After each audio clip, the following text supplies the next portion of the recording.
Wherever you go, whatever you do, throw a little at it. Omax, Vest and Briefs.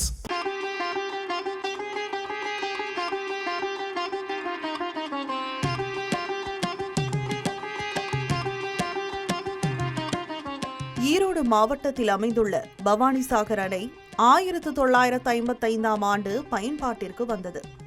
அணை கட்டப்பட்ட போது நீர்த்தேக்க பகுதியிலிருந்த 15க்கும் மேற்பட்ட கிராமங்கள் இடம்பெயர்க்கப்பட்டன. பல தலைமுறைகளாக வாழ்ந்த மக்கள் வேறு பகுதிகளில் குடியேற்றப்பட்டாலும் அவர்களின் வரலாற்று சுவடுகள் அணை நீருக்குள் புதைந்தன.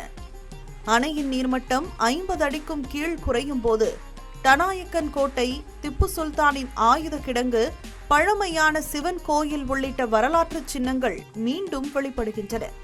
கோயிலின் சுவர்களில் காணப்படும் சமஸ்கிருத கல்வெட்டுகள், குதிரை மற்றும் சிங்க வடிவ சிற்பங்கள் பழங்கால கட்டடக்கலைக்கு சான்றாக விளங்கினாலும் உரிய பராமரிப்பின்றி சிதிலமடைந்து வருவது வரலாற்று ஆர்வலர்களை வேதனைக்குள்ளாக்கியுள்ளது. இந்த ஆண்டு இந்த கோட்டை ஈஸ்வரன், அதாவது பவானிசாகர் டேம் உள்ளே இருக்கிற இந்த கோட்டை ஈஸ்வரர் கோயிலில் தரிசனம் பண்ணுறதுக்காக வந்திருந்தோம். இது எப்படிங்கன்னா 90 அடி கீழே இப்போ தண்ணி இருக்கிறதுனால இந்த கோயில் தெரிய வருதுங்க. 90 அடி தண்ணி மேலே வந்துச்சுங்கன்னா கோயில் தெரியாதுங்க. அதனால் இந்த வருஷம் பார்க்க முடிய வாய்ப்பு எங்களுக்கு கிடைச்சிது. இதுக்கு முன்னாடியே நாங்கள் ஆவல்பட்டாலும் தண்ணி இருக்கிறனால அங்கே தரிசனம் பார்க்க முடியாத சூழ்நிலை. இந்த வருஷம் தண்ணி குறைஞ்சதுனால 90 அடி குறைஞ்சதுனால கோயில் சிறப்பாக காட்சி தெரியுது. அதனால் சரி கோட்டை ஈஸ்வரர் கோயிலில் தரிசனம் செய்யலான்ட்டு வந்திருக்கிறோம். சுமார் ஒரு 200-250 வருடங்களுக்கு முன்னால் கட்டப்பட்ட கோட்டை. அது ஒரு பெரும் சிவன் கோயிலாகவும் அதை ஊர் மக்கள் வழிபட்டு வந்தாங்க.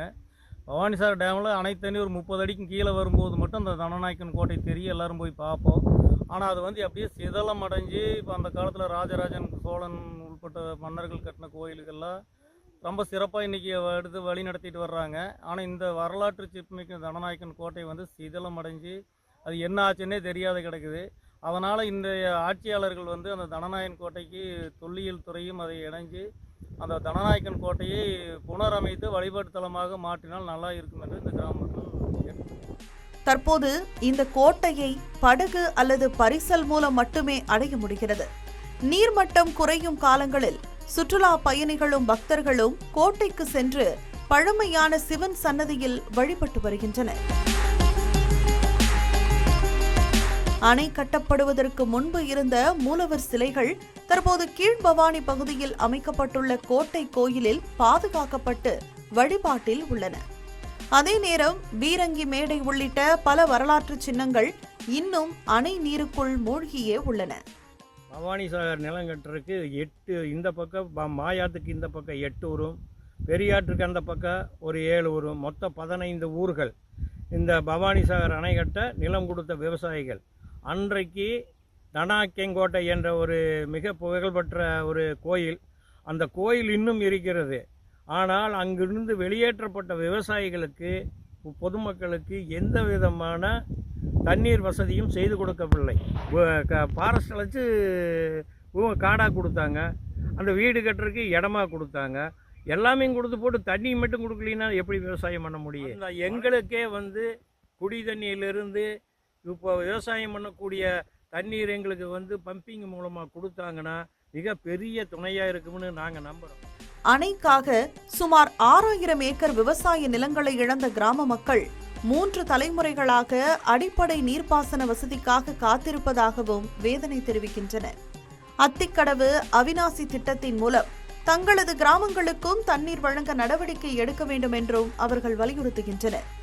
நீருக்குள் புதைந்து கிடக்கும் டனாயக்கன் கோட்டை வெறும் பழமையான கட்டடம் மட்டுமல்ல, கொங்கு மண்டலத்தின் வரலாற்றையும் திப்பு சுல்தான் கால நினைவுகளையும் சுமந்து நிற்கும் அரிய பாரம்பரிய சின்னமாகும்.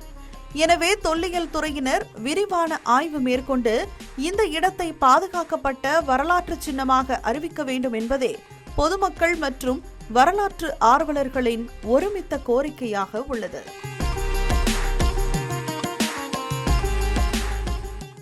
இந்த மாதிரி யூஸ்ஃபுல்லான இன்ஃபர்மேஷன்ஸை தெரிஞ்சுக்க தமிழ் ஜனம் சேனலை சப்ஸ்கிரைப் பண்ணுங்க.